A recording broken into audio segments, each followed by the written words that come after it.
And we're back for another video lesson on our sentence structure series.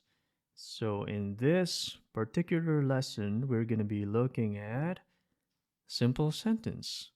After learning the different types of sentences, and one of those is simple sentence, now we're going to be focusing on simple sentence because, as you may have seen last week, all the types of sentences have a simple sentence. So it's very important that we master simple sentence. And in this video, we're going to be covering the different structures that we can use to write a simple sentence. We have four of them: subject, verb, direct object, subject, verb, subject, verb, complement, subject, verb, indirect object, and direct object. So before we look at all of them in detail, let's have an overview. So for subject, verb, direct object, here is our example. The students play soccer. Our subject is the students, our verb is play, and our direct object is soccer. For the second structure, subject, verb, they went to the park. Our subject is they, and our verb is went. For the third one, subject, verb, complement, she is a nurse. She is our subject, is our verb, or LV stands for linking verb, which we're going to be looking at in detail much later. And a nurse is our complement. And for the last one, subject, verb, indirect object, direct object, my father gave me a phone. My father is a subject, gave is our verb, and me is the indirect object, and a phone is our direct object. Now I want you to look at them very closely right now and try to guess what could be their differences. How are they different from each other? Okay, let's look at them in detail. Let's start with the first structure, which is subject, verb, direct object. Let's look at this example. The students always play soccer. So the students is our subject, play is our verb, and soccer is our direct object. Why? Why is soccer the direct object? And what is a direct object in the first place? So a direct object is a noun or pronoun. It can only be two, either of them, that answers the question what or whom. So only two questions: what or whom. For example, the students play what? So you can find the direct object, if there's any, by repeating the subject and the verb and asking the question what or whom. So the students play what? Soccer. Therefore, soccer is your direct object. Okay? And soccer is also a noun, right? So soccer is our direct object. Let's look at another example. David praised God. So in this example, we can ask the same question. David praised whom? So we cannot ask what, because God is not a what, he's a who. So David praised whom? God. So God in this sentence is our direct object. By the way, don't be confused about whom. Whom is just for direct object, whereas who is for subject. Okay, if you're asking about David, then your question can be who. Who praised God? David, because David is the subject here. But since you're asking about the direct object, God, then the question becomes whom. So there's a difference between who and whom. So don't be confused about that. Another example, he raised his hands. So what would be our question here so that we can find the direct object even though it's very obvious? He raised what? His hands. Therefore, our direct object in this sentence is his hands. So hands is basically the main direct object, but it comes with a pronoun his. That's why we include them. We include both of them as the direct object. Okay. So play, praised, and raised are what we call transitive verbs. What are transitive verbs? Transitive verbs are verbs that have direct objects. Okay, let's look at some examples of transitive verbs. We have do, eat, get, buy, see, sell, give, take, love, have, like, want, need, help, hear, clean, borrow, and understand. If you can notice, all of these verbs can be answered with a question, what or whom. Do what? Eat what? Buy what? See whom? Love whom? Okay, you get the idea. Okay, let's have some exercise. So let's try to find the direct object in these sentences. Okay, you can pause this video right here and try to write down what the direct object is for each sentence. Come on, pause it. Because this is your opportunity to practice. We want to still make this interactive, even though it is a video lesson. So pause it and write down your answers. Okay, let's check your answers.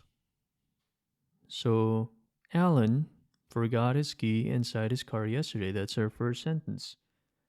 Again, we're going to be repeating the subject and the verb and ask the question what or whom. Alan forgot what? Inside his car? No. Yesterday? No. Forgot his key.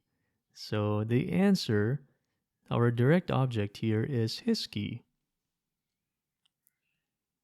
Okay, number 2. Every Monday, the kids go to the library and read some books. So we have two verbs here, go and read. So for each set of verbs, you're going to be asking the same question. The kids go what? You can't answer that, right?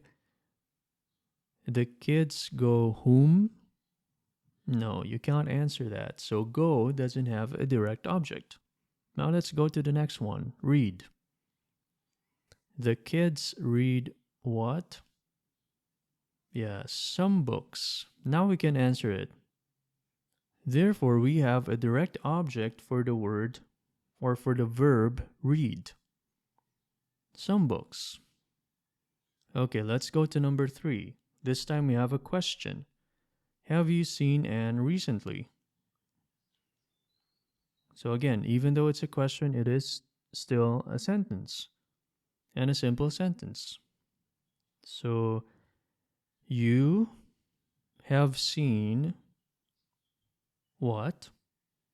No, we can't answer that question. It's a person. So we should say, you have seen whom? An. That's right. So an is our direct object. Number 4. The nearby bakery delivers freshly baked bread. Okay, so the nearby bakery delivers what? That's right. Freshly baked bread. Now you have to include freshly because it describes baked, and baked describes bread. Last one. We should buy a camera for our new project. We should buy what? A camera. So there is our direct object. Okay, I hope you got 5 out of 5. Now let's go to the next sentence structure. Okay, the second structure we're going to be looking at is subject, verb. Let's look at this example. They went to the park. So our subject is they and our verb is went. Now, do we have a direct object for this sentence? Let's try to find out. Again, they went whom? No, we can't answer that. They went what? We can't answer that as well. So what question can we answer with to the park? Yeah, we can answer they went where? To the park. And as you may know, direct objects are only answerable by questions whom and what. Therefore, we don't have a direct object for this sentence. We have a prepositional phrase and a direct object. Remember this, cannot be a prepositional phrase. Okay? It's always a noun or a pronoun. Basically, prepositional phrase is a group of words that start with a preposition. In the park, to the park, in the room, something like that. Let's look at another example. The children laughed. Okay, obviously, we don't have a direct object, right? So you can't answer what or whom. But what if we add another word? Quietly. The children laughed quietly. Can we still answer them with whom or what? Let's find out. They laughed whom? Quietly? No. They laughed what? Quietly? No. More suitable, or should I say correct, question to ask is, the children laughed how? Quietly. So, as you can see, how is not a question we're looking for, or we can use in looking for the direct object. It's either what or whom. Another example. His parents arrived last night. Okay, let's try to ask our questions again. His parents arrived whom? No, you can't answer that. His parents arrived what? You can't answer that as well. The question we're looking for is, his parents arrived when? Last night. Therefore, arrived doesn't have and cannot have a direct object. So some verbs like went, left, arrived are what we call intransitive verbs. These are verbs that do not have direct objects. Some of them cannot have direct objects. Now, here are more examples of intransitive verbs that we have in English: go, run, die, cry, walk, fall, come, wait, talk, rise, work, pray, stand, sleep, arrive, listen, relax, and agree. Now, if you may notice, these verbs do not require a direct object. You don't need a direct object for these verbs. And usually, some of these verbs are followed by a prepositional phrase, like, I'm praying to God for my family, right? To God for my family. So that those are not direct objects, those are prepositional phrases. I sleep for 5 hours a night or 8 hours a night. For 8 hours a night. Yes, that is also not a direct object. I listen to music. So, to music is also a prepositional phrase. But there are some intransitive verbs that can also become transitive verbs. For example, run. You can say, I'm running a marathon. Running a what? A marathon. So a marathon is your direct object. Or you can say, you should run this race. Run what? This race. So this race can be your direct object for run. Therefore, run is an example of a verb that can either be transitive or intransitive. Let's look at another example. She sings in concerts. Sings in this sentence doesn't have a direct object. But this sentence, she sings pop songs in concerts. We added a direct object, pop songs. She sings what? Pop songs in concerts. Therefore, some verbs can be both transitive and intransitive. So I guess by this time you might be asking the question, how can we know practically if a verb requires an object or not? How can we know if a verb is transitive or intransitive? This is the part where your dictionaries can be very useful. I want to show you an example. Okay, let's say that you want to find out if the word separate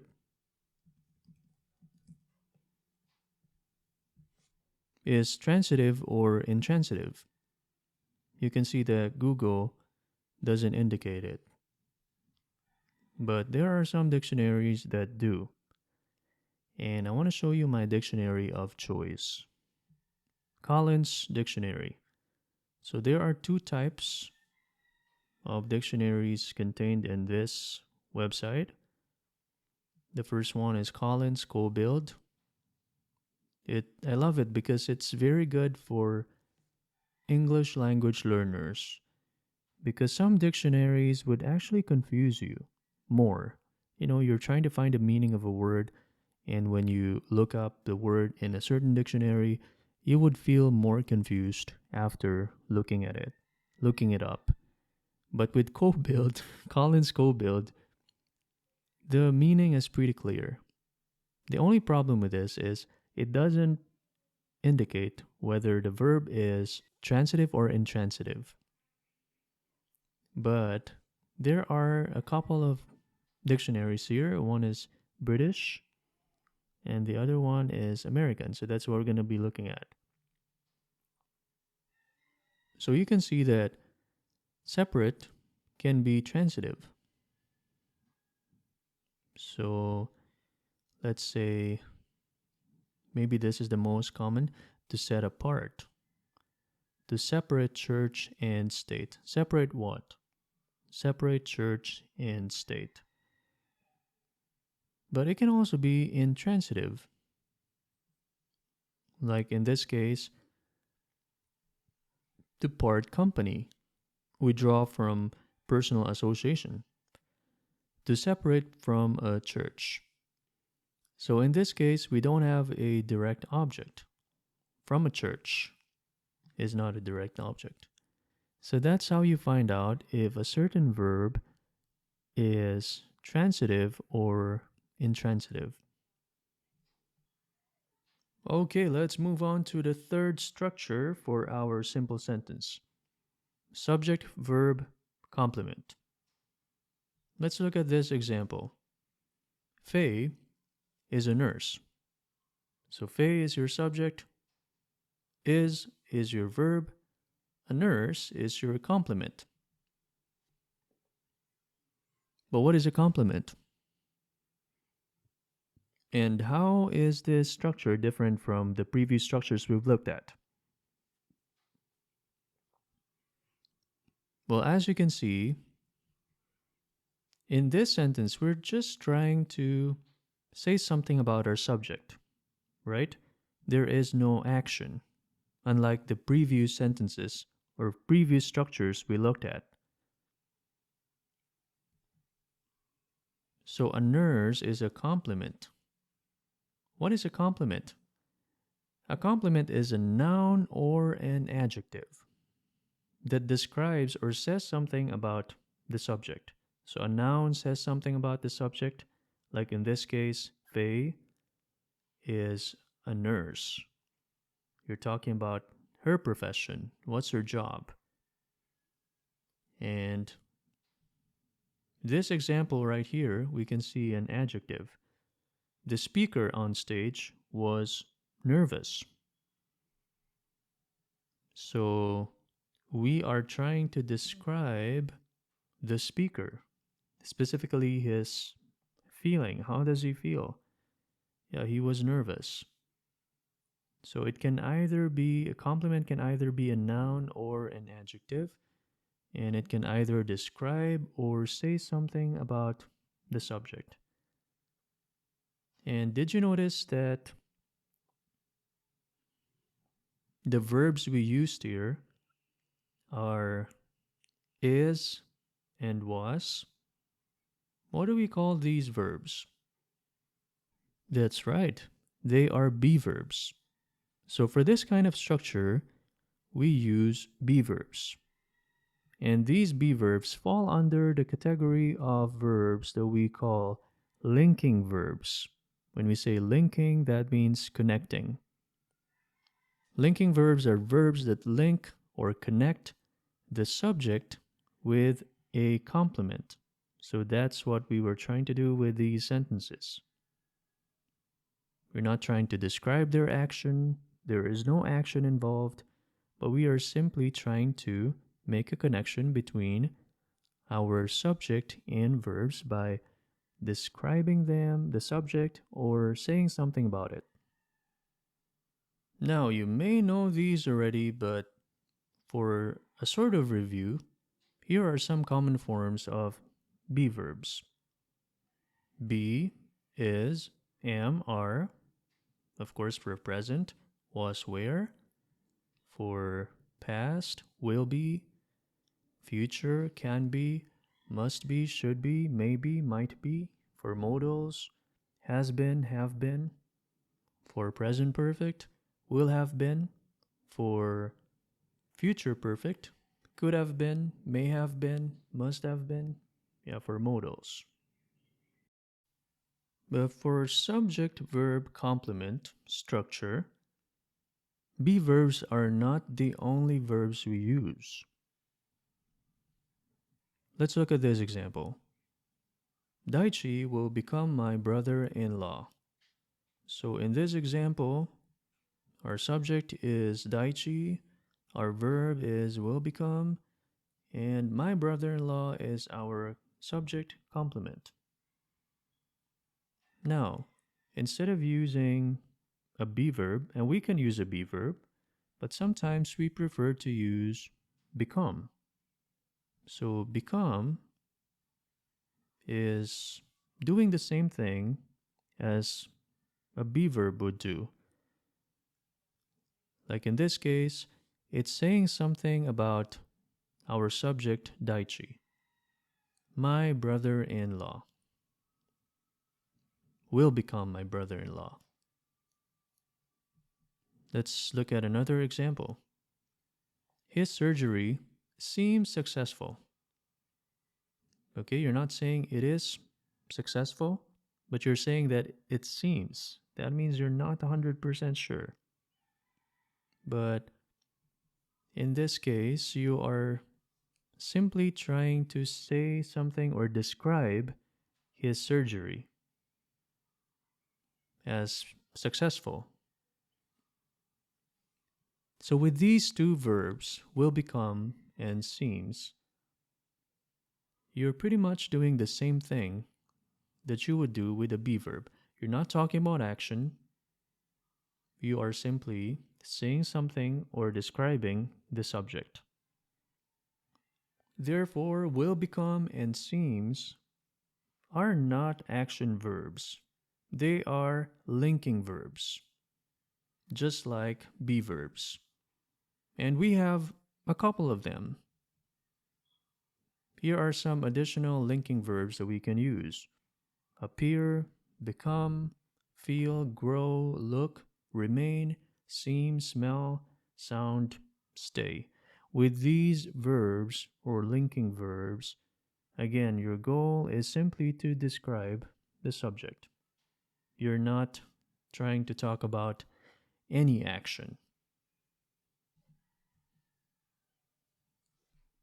Okay, we are down to the last structure for this lesson: subject, verb, indirect object, direct object. Let's look at this example. Mr. Gurung gave me a car. So our subject is Mr. Gurung. Our verb is gave. Our object, can you try to guess? Sorry, direct object, can you try to guess? Mr. Gurung gave what or whom? It can be confusing, right? Because you have a what and you have a whom. But our direct object here is a car. And our indirect object, another kind of object, is me. So what is a indirect object? An indirect object is a noun or pronoun that answers the question to whom, for whom, to what, or for what. So still it's what or whom, but this time we're adding to or for. Like in this case, Mr. Gurung gave a car to whom? To me. So me is the indirect object. Of course, we can also write it this way: Mr. Gurung gave a car to me, and it will be the same. Okay, let's look at another example. Mrs. Kim teaches her kids Korean. So in this example, our subject is Mrs. Kim, our verb is teaches, and our direct object is Korean. Our indirect object is her kids. So let's ask that question again. Mrs. Kim teaches what? Korean. Mrs. Kim teaches Korean to whom? To her kids. So her kids is our indirect object. Note though that you can only have an indirect object if there is a direct object. Okay? Now let's do some exercise. So let's try to find the objects: direct object and indirect object. And again, pause this video right here and try to do it on your own. Okay?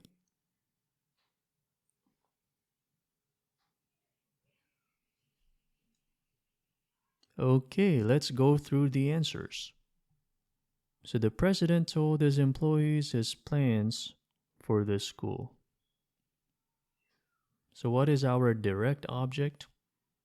The president told, basically, he told his plans, right? To whom?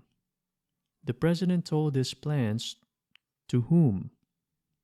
To his employees. So his employees is our indirect object.